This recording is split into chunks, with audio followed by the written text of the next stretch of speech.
నమస్తే. ఇన్నాళ్ళు నన్ను సపోర్ట్ చేస్తూ, ఎంకరేజ్ చేస్తూ మీ ప్రేమని నాకు అందిస్తున్న ప్రతి ఒక్కరికి కృతజ్ఞతలు.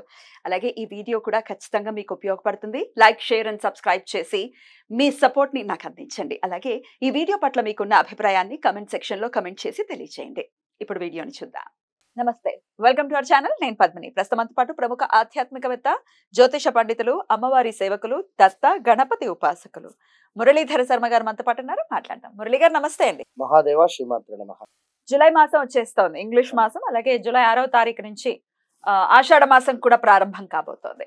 అయితే జూలై 1 నుంచి ఒకవేళ మనం చూసుకుంటే ఎట్లా ఉండబోతుంది ఈ జూలై మాసం మొత్తం కూడా? మాస ఫలితాలు ఒక్కసారి మీ ద్వారా తెలుసుకోవాలని అనుకుంటున్నాను. ద్వాదశ రాశులకి కూడా గోచారం ఎలా ఉంది, మరి ఎట్లాంటి పరిస్థితులు ఉండబోతున్నాయి, ద్వాదశ రాశుల వాళ్ళకి ఎలా ఉండబోతోంది ఈ మాసం అంతా, ఒక్కసారి మీ ద్వారా మురళి గారు. తప్పకుండా అమ్మా. ప్రతి వీడియోలో కూడా మనం ఇంట్రో ఇవ్వడం జరుగుతున్నది. గ్రహచారం వేరు, గోచారం లేదు అనేటువంటి విషయాన్ని గమనించుకోండి. ఇక్కడ కొన్ని సందర్భాలలో తప్పకుండా కూడా ఒక 36 ఇయర్స్ తర్వాత మరలా 36 ఇయర్ తర్వాత ఒక సైకిల్ అనేటువంటిది రన్ అవుతూ ఉంటుంది. జాతకరీత్యా 100కు 100% మీరు పుట్టినటువంటి సమయానికి ఏదైతే ఒక లగ్నం ఏర్పడుతుందో ఆ దశ, అంతర్దశ, అదేవిధంగా భుక్తి అనేటువంటిది 100కు 95% మనకు సహకరిస్తే ఈ యొక్క ఆఫ్టర్ 40 ఇయర్స్ తర్వాత ఈ యొక్క నామకరణం ఏదైతే ఉంటుందో దాన్ని బట్టి కూడా చూసుకునేటువంటి పరిస్థితి ఉంటుంది అనేటువంటి విషయాన్ని ఖచ్చితంగా అవును గమనించుకోండి. ఎందుకు అంటే మా జాతకం, మా యొక్క రాశి బాగుంది అయినా మాకు కలిసి రావటం లేదు అంటే అప్పుడు ఇప్పుడు మనం చెప్పినటువంటి విషయాన్ని పరిగణనలోకి తీసుకొని మరి మీరు పుట్టినటువంటి సమయంలో ఏ విధమైనటువంటి లగ్నం ఏర్పడింది, ఆ యొక్క లగ్న అధిపతి అష్టమాధిపతితో కలిసి ఉన్నాడా, మరి లేదా నీచబడి ఉన్నాడా, మరి ప్రజెంట్గా నడుస్తున్నటువంటి దశ అదే ఉందా, ఇలా ఒకసారి క్షుణ్ణంగా చూసుకున్నట్టయితే మంచి ఫలితం ఉంటుంది. ఇక్కడ సంతానం కోసం ఎదురు చూస్తూ ఉండేటువంటి వారు ఉదాహరణకు పంచమ దృష్ట లేదా పంచమాత ఏ గ్రహం ఉంది, పంచమాధిపతి ఎవరు అనేటువంటిది మనం చూసుకోవాలి. మరి ఆ దశ నడవనంతసేపు కూడా అయ్యో మాకు పిల్లలు కావటం లేదు ఇప్పుడు తులారాశి వారు ఉన్నారు. వారికి 8వ స్థానంలో గురువు రన్ అయ్యేటువంటి పరిస్థితి ఉంది. గురుబలం తక్కువ ఉంది. వారికి ఇప్పుడు పిల్లలు అయ్యేటువంటి ఛాన్స్ చాలా తక్కువ అంటున్నాం ఇక్కడ. కానీ వారి జాతక రీత్యా పంచమ దశ అంటే పంచమాత ఉన్నటువంటి గ్రహము ఈ యొక్క దశలో కానీ అంతర్దశలో కానీ భుక్తులు కానీ నడుస్తూ ఉన్నట్టయితే వారికి కొన్ని రెమెడీస్ కానీ ఈ విధంగా మీరు ఉన్నట్టయితే మంచి ఫలితం ఉంటుంది అనేటువంటి విషయాన్ని చెప్పడం జరుగుతుంది. ఇట్లా అన్ని జాబ్ రిలేటెడ్ కావచ్చును, ఒక వివాహం రిలేటెడ్ కావచ్చును,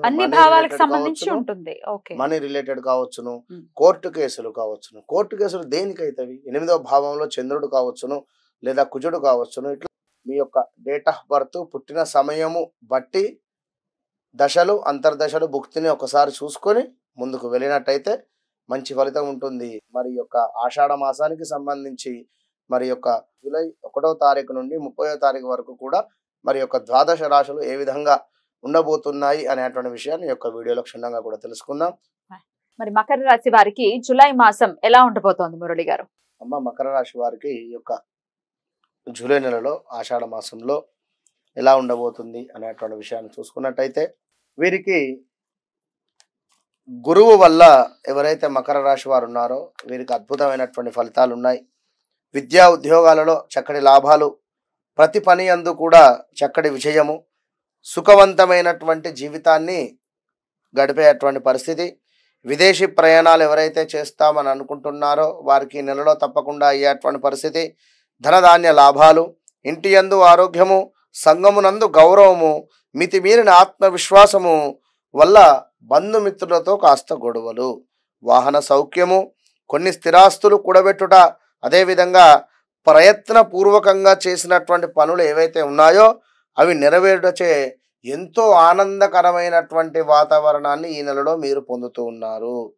మరి ఉపయుక్తమైనటువంటి ప్రయాణాలు, మీకు అప్పగించినటువంటి పనులు సకాలంలో మీరే పూర్తి చేసేటువంటి పరిస్థితి. అంటే మీరు ఎక్కడో పని చేస్తూ ఉన్నారు, అక్కడ మిమ్మల్ని నమ్మి మీకు ఒక బాధ్యత అప్పగించినట్టయితే మరి ఆ యొక్క బాధ్యతలో మీరు తప్పకుండా కూడా దాన్ని మీకు అప్పగించినటువంటి కర్తవ్యాన్ని విజయవంతంగా పూర్తి చేసి ముందుకు వెళ్ళేటువంటి పరిస్థితి ఉంది. కానీ ఒకటి గుర్తుంచుకోండి, శని వల్ల మాత్రము చాలా అంటే జాగ్రత్తగా ఉండాలి. శని వలన కాస్త ఇబ్బందికరమైనటువంటి వాతావరణం అయితే ఉన్నది. మరి ప్రయాణాలలో నూతన వ్యక్తులతో పరిచయాలు కలుగుతూ ఉన్నాయి. దయాదులతో స్థిరాస్తి వివాదాలు కొలిక్కి వచ్చేటువంటి పరిస్థితి, ఊరట పొందుతూ ఉన్నారు. గృహమున ఒక సంఘటన ఆశ్చర్యాన్ని కలుగవేస్తుంది. కుటుంబ సభ్యుల యొక్క సహాయ సహకారాలు, కొన్ని పనులు పూర్తి చేస్తారు. వారి సహాయ సహకారాలతో ఏదైతే అనుకుంటూ ఉన్నారో అందులో నుండి కొన్ని పనులు పూర్తి చేసుకునేటువంటి పరిస్థితి గోచరిస్తూ ఉంది. మరి ఇంకా సంతాన విద్యా విషయాలలో శుభవార్తలు వింటూ ఉన్నారు. నిరుద్యోగులకు నూతన అవకాశాలు, ఎవరైతే ఉద్యోగ ప్రయత్నాలలో ఉన్నారో వారికి చక్కటి ఉద్యోగం లభించేటువంటి పరిస్థితి కూడా గోచరిస్తూ ఉంది. మరి వృత్తి వ్యాపారాలు ఆశించిన రీతిలో సాగుతూ ఉన్నాయి. ఉద్యోగస్తులు అధికారుల ఆదరణ పొందుతారు. అన్ని రంగాల వారికి దీర్ఘకాలిక రుణ సమస్యలు నుండి బయటపడేటువంటి పరిస్థితి. వారం ఈ యొక్క నెల మధ్యలో ధనపరంగా ఇబ్బందులు పొందుతూ ఉన్నారు. ధనపరంగా ఇబ్బందులు అయితే ఉన్నాయి. ఆరోగ్య విషయాలలో కొంత అప్రమత్తంగా వ్యవహరించాలి. మరి ఈ యొక్క మకర రాశి వారికి ఏమిటి అంటే శని వక్రం తిరిగేటువంటి పరిస్థితి ఉన్నది మనకు ఈ యొక్క జూన్ 29 నుండి. మరి జూన్ 29, 30 నుండి వక్రం వస్తే జూలైలోనే మీకు రిజల్ట్ ఉంటుంది. అంటే మీ లగ్నాన్ని చూస్తూ ఉన్నాడు ఇక్కడ కనుక మీ లగ్నాన్ని చూడడం చేత ఎవరైతే మకర రాశి వారు ఉన్నారో హెల్త్ సంబంధిత విషయాలు ఇబ్బందికరంగా మారబోతూ ఉన్నాయి. దీర్ఘకాలికమైనటువంటి కోపము అధికంగా ఉండేటువంటి పరిస్థితి ఉంది. మరి గురువు మీకు పంచమాత్ ఉన్నాడు కనుక కొంత మీరు మెచ్యూరిటీ మైండ్తో ముందుకు వెళ్ళండి.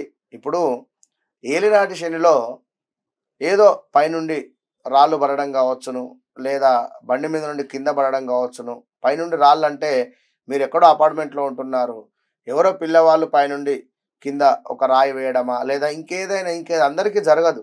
ఏలినాటి శనిలో ఉండేటువంటి వారికి మాత్రమే ఈ విధమైనటువంటి ఇబ్బందులు, జారి పడడం కావచ్చును. మామూలుగా రోజు నడిచేటువంటి మెట్లే అయినప్పటికీ కూడా మీకు కాలు బెనికేటువంటి పరిస్థితి ఉంటుంది. విన్నరా? ఇలా రోజు నడిపే బండే మీది అయినా జారి అడ్డం పడేటువంటి పరిస్థితి ఉంటుంది. రోజు ఇంట్లో ఉండేటువంటి మీ భార్యతో కూడా గొడవలు ఏర్పడేటువంటి పరిస్థితి ఉంటుంది. కనుక జాగ్రత్తగా ఉండండి. మరలా మీ లగ్నాన్ని విడిచి వెళ్ళినటువంటి శని భగవానుడు అక్కడి నుండి ఒక్కసారిగా 130 రోజులు మీ లగ్నాన్ని చూడడం చేత కొంత ఇబ్బందికరమైనటువంటి వాతావరణాలు అయితే ఉంటాయి. అది మీరు దాన్ని అధిగమించి ముందుకు వెళ్ళాలి అని చెప్పి మనస్ఫూర్తిగా కూడా కోరుకోవడం జరుగుతూ ఉన్నది. ఆదిత్య హృదయం కావచ్చును. అదేవిధంగా గృహంలో రావి చెట్టు వద్ద ప్రతి శనివారం కూడా మీరు నువ్వుల నూనెతో దీపారాధన చేసినట్టయితే మంచి ఫలితం ఉంటుంది. All the best. చాలా చక్కగా వివరించారు. చెప్పినటువంటి జాగ్రత్తలు తీసుకుంటూ ఈ మాసం అంతా కూడా పీస్ఫుల్ గా వెళ్ళాలి మకర రాశి వారికి అని కోరుకుంటూ ఇక నెక్స్ట్ ఎపిసోడ్ లో కుంభరాశి గురించి మాట్లాడుకుందాం. నమస్కారం.